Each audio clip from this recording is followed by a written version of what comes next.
സ്വർണത്തിന്റെ വിലയിൽ ഇപ്പോൾ നടക്കുന്ന ഒരു കറക്ഷനാണ്. ഇപ്പം ആഗോള ഒരുപാട് ജിയോ പൊളിറ്റിക്കൽ സംഭവങ്ങൾ ഗോൾഡിന്റെ പ്രൈസിനെ ഇൻഫ്ലുവൻസ് ചെയ്യുന്നുണ്ട്. ഉദാഹരണത്തിന് ഇപ്പം യുദ്ധവുമായി ബന്ധപ്പെട്ടുണ്ടായിരിക്കുന്ന ആശങ്കകൾ ഏതാണ്ട് അവസാനിച്ചു വന്നുകൊണ്ടിരിക്കുന്ന സമയത്ത് സ്വാഭാവികമായിട്ടും അത് ഡോളറിന്റെ പ്രൈസിനകത്ത് ഒരല്പ റൈസ് ഉണ്ടാവുകയും ഗോൾഡിന്റെ പ്രൈസിൽ കുറവുണ്ടാവുകയും ചെയ്യുന്നത് വളരെ നാച്ചുറൽ ആയിട്ടുള്ള ഒരു ഫിനോമിനനാണ്. സ്വർണത്തിന്റെ വില, ക്രൂഡ് ഓയിലിന്റെ വില, അതേപോലെ ഡോളർ പ്രൈസ്, ഇവയെല്ലാം പരസ്പരം കണക്റ്റഡ് ആയിട്ടുള്ള ഫിനോമിനനാണ്. പ്രത്യേകിച്ച് US ചൈനയുമായി ബന്ധപ്പെട്ടുള്ള ട്രേഡ് റിലേഷൻസ് മെച്ചപ്പെടുന്നു. ഇന്ത്യയുമായി ബന്ധപ്പെട്ട് ഇപ്പം ടാരിഫില് ഭാഗം ഉണ്ടായിരിക്കുന്ന ഒരു യുദ്ധം ഏതാണ്ട് കുറഞ്ഞു വരുന്നു. ഇന്ത്യ US നിന്ന് ക്രൂഡ് ഓയിൽ ഇറക്കുമതി ചെയ്യുന്നു. റഷ്യയിൽ നിന്നുള്ള ഡിപ്പെൻഡൻസ് കുറയ്ക്കുന്നു. അപ്പം സ്വാഭാവികമായിട്ട് ഇൻവെസ്റ്റേഴ്സിനെ സംബന്ധിച്ച്, ഷോർട്ട് ടേം ഇൻവെസ്റ്റേഴ്സിനെ സംബന്ധിച്ച് ഈ ഒരു ഘട്ടത്തില് എന്താ പറയുക, US ഡോളറിലേക്ക് കൂടുതൽ ഷിഫ്റ്റ് ചെയ്യാനായിട്ടുള്ളൊരു സാധ്യതയുണ്ട്. അൺസർട്ടനിറ്റി, അനിശ്ചിതത്വം ഏറെ ഉണ്ടാകുന്ന സമയത്താണ് സ്വർണത്തിലേക്ക് ആളുകൾ കൂടുതൽ അവരുടെ നിക്ഷേപം ഷിഫ്റ്റ് ചെയ്യുന്നത്. ഇതാണ് അതിൻ്റെ അകത്തൊരു പ്രധാനപ്പെട്ട ഒരു കോണ്ടെക്സ്റ്റ് എന്ന് പറയുന്നത്. പിന്നെ എന്താ പറയാ, ഇന്ത്യൻ കോണ്ടെക്സ്റ്റിലാണെങ്കിൽ ഞാൻ മനസ്സിലാക്കുന്നത് ഏതാണ്ട് 1 ലക്ഷം രൂപയുടെ അടുത്ത് വരെ സ്വർണത്തിന്റെ വില പവന് കൂടിയത് അത് ഇപ്പം 90,000 അത് ഒരു അല്പം കൂടെ ഒക്കെ വേണമെങ്കിൽ കുറയാം. പക്ഷെ അപ്പോഴും ഞാൻ കരുതുന്ന ഒരു 85,000-നും 90,000-നും ഇടയിൽ തന്നെ വന്ന് നിൽക്കാനുള്ള സാധ്യത ഞാൻ കാണുന്നുണ്ട്. ഇതൊരു കറക്ഷനാണ്. ഇനി ഒരു ഇൻഫ്ലേറ്റഡ് ആയിട്ട് ഒരു പ്രൈസ് പെട്ടെന്നുണ്ടാകുന്ന ഒരു ആഗോള സാഹചര്യത്തിന്റെ വെളിച്ചത്തിൽ വില കൂടുന്നത് സ്വാഭാവികമായിട്ടും ആ സാഹചര്യം ഒന്ന് തണുക്കുമ്പോൾ സ്വർണത്തിന്റെ വില തിരിച്ചു വരാനുള്ള എല്ലാ സാധ്യതയുമുണ്ട്. അപ്പൊ ഇതൊരു കറക്ഷൻ മെക്കാനിസം ആയിട്ട് മാത്രം കണ്ടാൽ മതി. പക്ഷെ ഇപ്പോഴും ഞാൻ പറയുന്നു, ദീർഘകാല അടിസ്ഥാനത്തിൽ ഒരു നിക്ഷേപമാണ് ഒരാൾ ലക്ഷ്യം വെക്കുന്നതെങ്കിൽ ഗോൾഡിൽ നിക്ഷേപം നടത്തുന്നതുകൊണ്ട് ഒരു കുഴപ്പമില്ല. പ്രത്യേകിച്ച് ഗോൾഡ് ETF-കൾ ഒക്കെ വാങ്ങാവുന്ന ഒരു സംഗതി തന്നെയാണ്.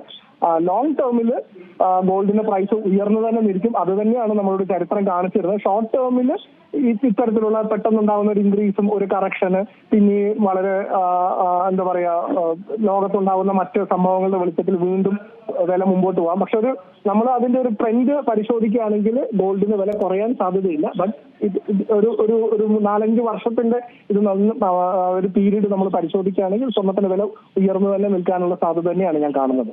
താൽക്കാലികമായിട്ടൊരു കറക്ഷൻ ഉണ്ടാവും. ഇതിപ്പോൾ ട്രംപിന്റെ താരിഫ് യുദ്ധത്തിൽ ഏതെങ്കിലും തരത്തിലുള്ള അയവ് വരികയൊക്കെ ആണെങ്കിൽ ഇനിയും ഇപ്പോൾ സ്വർണ്ണവിലയിൽ ഒരു ചാഞ്ചാട്ടമൊക്കെ സംഭവിക്കാനുള്ള ഒരു വഴിയില്ലേ? തീർച്ചയായിട്ടും ഇപ്പം ഈ ഗ്ലോബൽ ട്രേഡിൽ ഉണ്ടായിരിക്കുന്ന അൺസർട്ടനിറ്റി ഒരു കുറവ് സംഭവിച്ചിട്ടുണ്ട്. പ്രത്യേകിച്ച് ചൈനയുമായിട്ടും ഉണ്ടായിരിക്കുന്ന ടാരിഫ് വാറിൽ അവര് തീരുവ കുറയ്ക്കാനായിട്ട് ചൈനയും US തമ്മിലുള്ള റിലേഷൻഷിപ്പ് അല്പം മെച്ചപ്പെട്ടിട്ടുണ്ട്.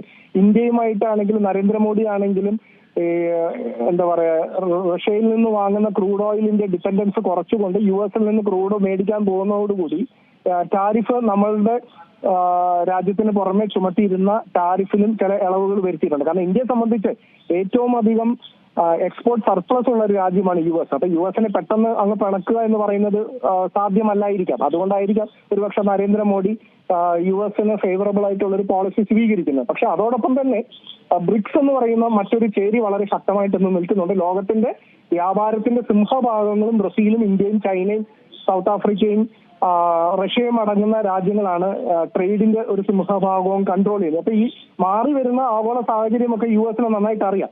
പിന്നെ പണ്ട് US-ന് ഉണ്ടായിരുന്ന ഒരു സാമ്പത്തിക മണ്ഡലത്തിലാണെങ്കിലും ഒക്കെ ഉണ്ടായിരുന്ന ഒരു അപ്രമാദിത്വമുണ്ട്. ആ അപ്രമാദിത്വം കുറഞ്ഞു വന്നുകൊണ്ടിരിക്കുന്ന ഒരു കാലഘട്ടം കൂടിയാണ്.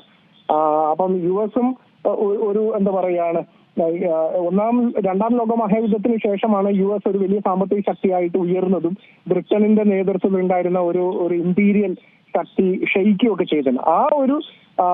ഈ രണ്ടാം ലോക മഹായുദ്ധത്തിന് ശേഷം US-ന്റെ ഒരു ഗ്രോത്തിന് ഏതാണ്ട് ഒരു സ്റ്റാൻഡ് സ്റ്റിൽ എന്ന് പറയുന്ന ഒരു സാഹചര്യം ഇന്ന് ലോകത്തുണ്ടായിട്ടുണ്ട്. അപ്പോൾ ഏതാണ്ട് തിരിച്ചിറങ്ങിക്കൊണ്ടിരിക്കുകയാണ്. ചൈന ലോകത്തിലെ വലിയൊരു സാമ്പത്തിക ശക്തിയായിട്ട് വളർന്നു വന്നുകൊണ്ടിരിക്കുന്നു. ഇതാണ് ഇന്നത്തെ ഒരു ആഗോള സാഹചര്യം. അപ്പം US-ന്റെ അടുത്ത് ഇന്ത്യയെ സംബന്ധിച്ച് എപ്പോഴും മറ്റെല്ലാ രാജ്യങ്ങളുമായിട്ടും സെപ്പറേറ്റ് ആയിട്ട് ബന്ധങ്ങൾ, ബൈലാറ്ററൽ ടോക്സ് നടത്തിക്കൊണ്ട് രാജ്യാന്തര തലത്തിൽ ബന്ധങ്ങൾ നിലനിർത്തും. ഒരാളെ ശത്രുവാക്കിക്കൊണ്ട് മറ്റൊരാളെ മിത്രമാക്കുന്ന ഒരു നയമല്ല.